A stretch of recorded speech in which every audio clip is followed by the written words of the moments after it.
안녕하세요. 놀라운 논란의 미스터 논란입니다. 손흥민 선수가 뛰고 있는 토트넘 소식 전달드리도록 하겠습니다.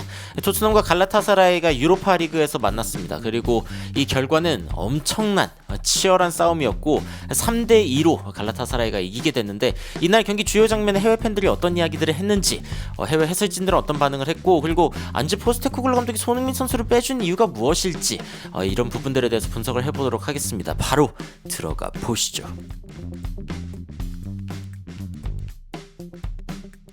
이날 경기 갈라타사라이의 선발 라인업을 보면 익숙한 이름들이 보입니다. 일단 토트넘에서 뛰었던 다빈손 산체스의 이름도 그렇지만, 나폴리에서 뛰었던 메르텐스라던가, 아니면 최근까지도 나폴리에 있었던 오시멘의 이름이 보이기도 하고요. 그리고 이카르디 같은 빅네임들도 있습니다. 한편 토트넘은 이제 손흥민, 랭셔, 존슨 이렇게 공격진을 구상하고, 그리고 미드필더진은 베르발, 비수마, 메디슨, 수비진은 데이비스, 그레이, 드라구신, 포로, 그리고 골키퍼에는 프레이저 포스터 키퍼가 자리를 잡았습니다.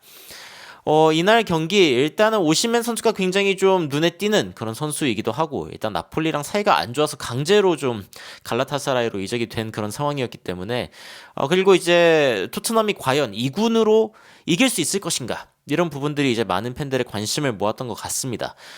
그리고 토트넘은 이제 전반부터 굉장히 강한 압박을 보여줬는데, 오히려 골이 터진 쪽은 갈라타사라이였습니다. 갈라타사라이가 일단은 프리킥 장면인데, 이 장면에서 이제 토트넘 진영으로 안쪽으로 넣어줬는데, 이게 이제 한번 튕겨 나왔습니다. 튕겨 나왔는데 이 튕겨 나온 공을 그대로, 유누스 아균 선수가 그대로 이제 꽂아 넣으면서, 그러면서 토트넘에게 비수와 같은 선제골을 안겼습니다. 이거는 프레이저 포스터 키퍼가 아무리 뻗어도 막을 수 없는 사각지대로 가버리는 골이었기 때문에 잘 찼다고밖에 이야기를 할 수밖에 없는 그런 골이었죠. BBC에서도 What a strike, 진짜 대단한 골이었다라고 이야기를 하면서 유노 아퀸 선수의 이 20야드 밖에서의 이 슈팅, 이것에 대해서 이제 이야기를 했고, 발리 슈팅에 와우까지 포함을 하면서 프레이저 포스터 키퍼가 이거는 도저히 막을 수가 없다, 홈사이드에선 최고의 시작이다 라고 이야기를 했습니다. 이날 이제 TNT 스포츠에서 해설했던 글렌 호들 역시 원더풀 스트라이크, 대단한 스트라이크다 라고 이야기를 하고, come out of the blue, 진짜 뜬금포라고 이야기할 수 있는 그런 슈팅이었다 라고 이야기를 했습니다. 그런데 토트넘도 반격을 했습니다. 그리고 그 반격은 랭셔가 기록을 했는데, 일단 손흥민 선수가 측면 쪽에서 이제 돌파를 하는 모습입니다. 손흥민 선수 옷의 이 모양을 보면 알겠지만, 이게 뒤에서 잡아당기고 있는 거죠. 손흥민 선수를 잡아당겨버리고 태클까지 하고 어떻게든 막아내려고 하는데, 손흥민 선수가 측면 쪽에서 돌파를 해내고, 그리고 이제 아치그레이에게 연결된 이 공이 그레이의 훌륭한 이 크로스, 사실은 굉장히 좋은 로빙 패스로 이제 들어가게 됩니다. 요 지점으로 딱 들어갔죠. 요 지점으로 딱 들어갔고, 존슨이 빠르게 들어가가지고 이걸 안쪽에 뛰어들어온 랭셔에게 전달했습니다. 골 감각이 있는 랭셔가 그대로 이거를 밀어 넣어주면서 토트넘의 첫 번째 골이 터지게 된 것이죠. 존슨의 패스도 전보다 정교해져서 좋았고, 그리고 이제 유망주 랭셔, 미래의 해리케인이라고 불리는 이 랭셔의 골도 괜찮았습니다. 그래서 1대1 갈라타사라이와 토트넘이 동점이 됩니다. Much better from Spurs. 토트넘에서부터 훨씬 더 좋은 어떤 반응이 나오고 있다라고 이야기를 했습니다. 성인 무대에서는 첫 골이라고 이야기를 하네요. 랭셔. 굉장히 주목할 만한 그런 상황이라고 이야기를 할 수 있겠습니다. 그런데 역시 오시멘은 오시멘이었습니다. 이제 31분 상황인데요. 나폴리가 아니죠. 오시멘의 이름이 나오다 보니까 나폴리가 계속 생각나는데, 그리고 메르텐스가 또 공을 전달했기 때문에, 사실 이제 메르텐스가 여기에서 공을 빼앗은 이 지점에서 이제 공이 이쪽으로 흘러나왔는데, 그대로 이제 오시멘에게 전달을 해줬습니다. 메르텐스와 그리고 오시멘의 조합이다 보니까 이게 나폴리가 자동으로 좀 떠오르는 부분이 있는데, 여하튼 그대로 이렇게 마무리를 했습니다. 메르텐스와 오시멘은 나폴리에서 같은 시기에 뛰었던 선수는 아니지만, 그래도 이 나폴리 조합을 여기서 보게 되니까 약간 유사 나폴리 같다라는 생각이 들기도 하죠. 여하튼 이 드라구신의 커버가 너무 안 좋았고, 볼 처리가 너무 미숙했던 부분, 너무 안일하게 수비를 하는 부분들이 너무 자주 나왔습니다. 뭔가 반응 속도가 계속 느리다, 판단의 속도가 느리다라는 느낌이 계속 들었고 그럴 때마다 상대방이 여기에서 이득을 취하는 모습이었거든요. 그래서 여기에서 이제 그 드라구신의 판단의 잘못이 결국에는 이제 메르텐스에게 흘렀고 이게 다시 이제 그 골로 만들어져 버리는 그런 상황들이 있었습니다. 손흥민 선수가 이 상황에 대해서 뭔가 항의를 했지만 뭐 주심에게 받아들여지지는 않았고 드라구신은 뭔가 데이비스에게 좀 코칭을 받는 빨리 처리해라 뭐 이런 이야기를 했겠죠. BBC에서도 드라구신의 빌드업이 뭔가 망가지면서 토트넘이 공을 잃어버렸고 메르텐스가 이 공을 루즈볼을 받아서 그대로 오시멘에게 전달했다. Nothing offside, 뭐 옵사이드는 전혀 아니었다. 뭐 이렇게 나왔습니다. 그리고 심지어 추가골까지 메르텐스와 오시멘 조합에서 나왔습니다. 다시 한번 이제 오시멘의 골이 터졌는데 이번에는 크로스를 통한 골이었습니다. 너무 군더더기 없는 좋은 크로스에다가 오시멘의 월드 클래스 선수급 마무리. 이 선수가 왜 비싼 몸값을 자랑하는 선수인지 다시 한번 갈라타사라이 소속으로도 증명하는 굉장히 부드러운 터치로 툭 쳐가지고 프레저 포스터가 반응 못하게 넣어버렸습니다. BBC에서는 오시멘이 이 두 선수, 두 수비수 사이로 아주 완벽한 런을 보여주면서 그대로 코너로 차 넣었다. 그리고 이제 메르텐스의 또 볼이었죠. 패스였죠. 토트넘이 너무 위험하게 지금 경기를 진행하고 있다라는 이야기도 있고 뭔가 이렇게 쿠션 인투 더 코너 약간 이렇게 부드럽게 코너 쪽으로 차 넣었다라고 이야기를 하면서 오시멘의 마무리를 칭찬하는 글렌 호들이었습니다. 그리고 갈라타사라이가 어쨌건 굉장히 좀 허스타일 인바이러먼트 뭔가 이렇게 이 경기가 주심이 별로 파울에 대해서 불지 않고 관대한 성향을 보여주다 보니까 굉장히 서로 강력하게 피지컬적으로 밀어붙이는 그런 상황들이 많이 나왔거든요. 근데 토트넘이 이렇게 쉽게 공을 내줘도 되나 싶을 정도로 많이 뺏겼습니다.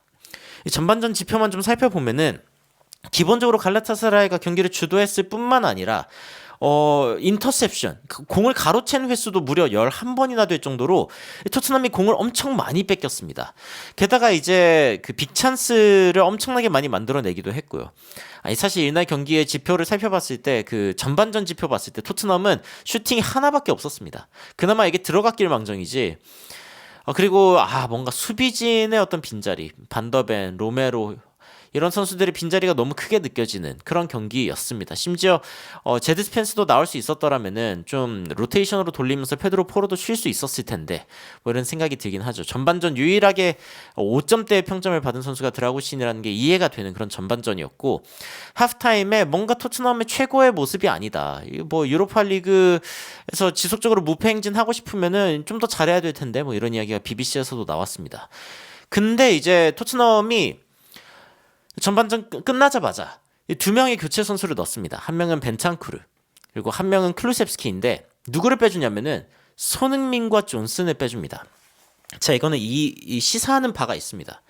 뭐냐면은 존슨과 손흥민 선수는 둘 다 굉장히 빠른 선수고 상대방의 어떤 그러니까 뒷공간을 노릴 수 있는 그런 선수죠. 그러니까 공격적인 갈라타사라이를 상대로 손흥민과 존슨을 서서 뭔가를 해보겠다라는 의도가 있었던 겁니다. 그런데 문제가 뭐였냐? 미드필더진에서 공을 못 잡아주고 그리고 이런 문제로 인해서 이제 풀백들의 어떤 공격 참여도 불가능해지다 보니까 결국에는 뭔가 더 공을 잡아줄 만한 선수가 필요하다라고 생각을 한 거죠. 게다가 손흥민, 존슨 이 선수들은 뭔가 엄청나게 압박이 강한 상황에서 그리고 상대방이 어떤 체력적으로 밀어붙이고 신체적으로 이렇게 피지컬하게 밀어붙이는 어떤 그런 상황에서는 굉장히 좀 힘들어하는 선수들이기도 합니다.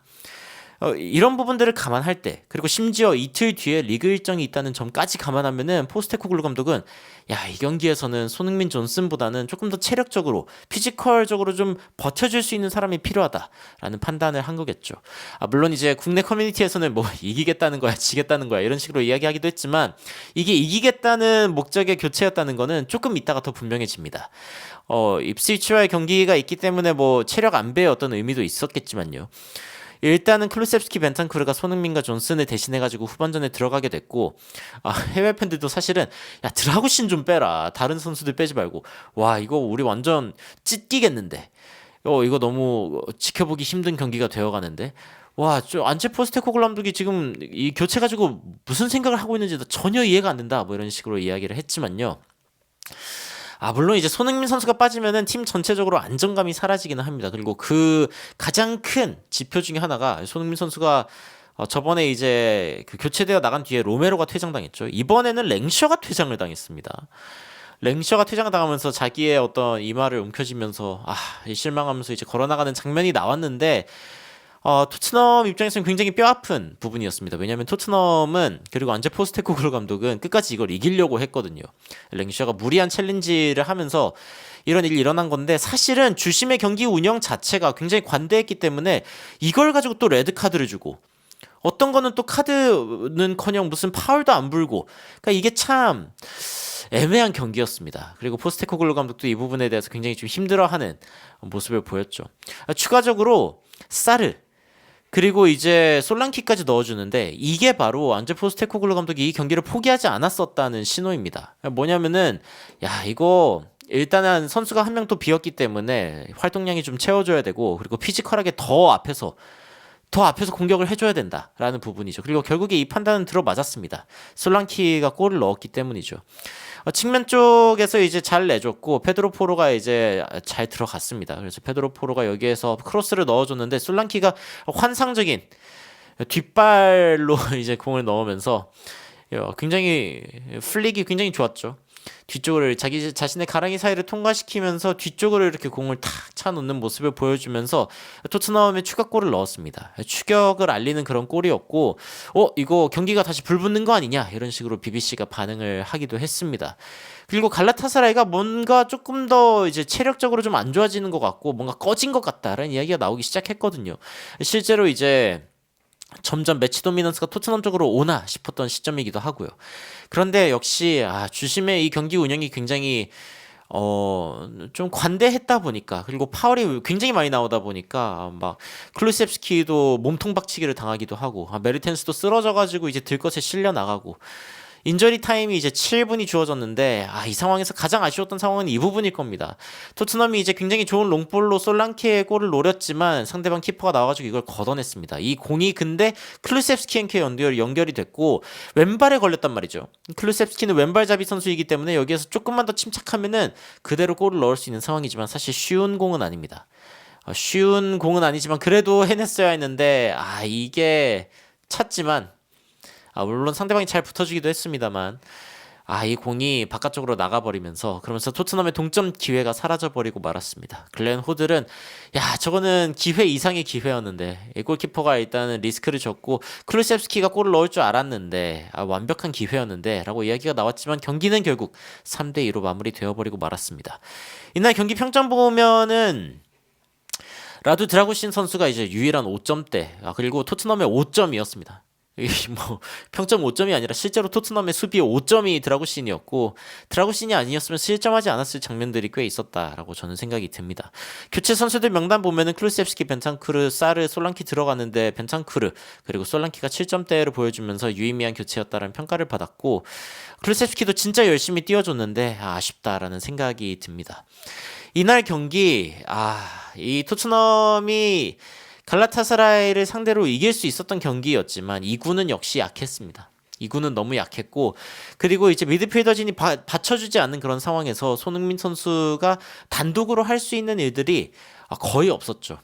이런 부분들이 이 토트넘의 어떤 한계를 느끼게 하는 그런 부분 중 하나가 아니었나라는 생각이 듭니다. 하지만 손흥민 선수가 이런 거친 경기에서 좀 미리 교체된 것, 이 부분은 저는 오히려 다행이라고 생각이 드는 게 선수들이 이제 부상도 많이 당하고 그리고 실제로 굉장히 거친 경기였다는 생각이 듭니다. 주심의 오늘 경기 운영에 대해서 저는 개인적으로 굉장히 싫어하는 그런 스타일의 경기 운영인데 토트넘은 항상 이런 관대한 주심을 만났을 때 이 파울에 관대하고 뭔가 몸싸움에 관대한 그런 주심을 만났을 때 항상 고전하는 그런 부분이 있습니다. 그래서 이 부분을 토트넘이 어떻게 해결할지도 이번 경기를 통해서 좀 더 고민해봐야 되지 않나라는 생각을 해봅니다. 여러분은 갈라타사라이와 토트넘의 경기를 보시면서 어떤 생각이 드셨는지 굉장히 궁금합니다. 댓글로 의견 남겨주시면 더욱 흥미롭고 재밌고 또 관련된 외신, 인터뷰 여러분들에게 빠르게 전달드리도록 하겠습니다. 이상 놀라운 논란 미스터 논란이었습니다. 시청해주셔서 감사합니다.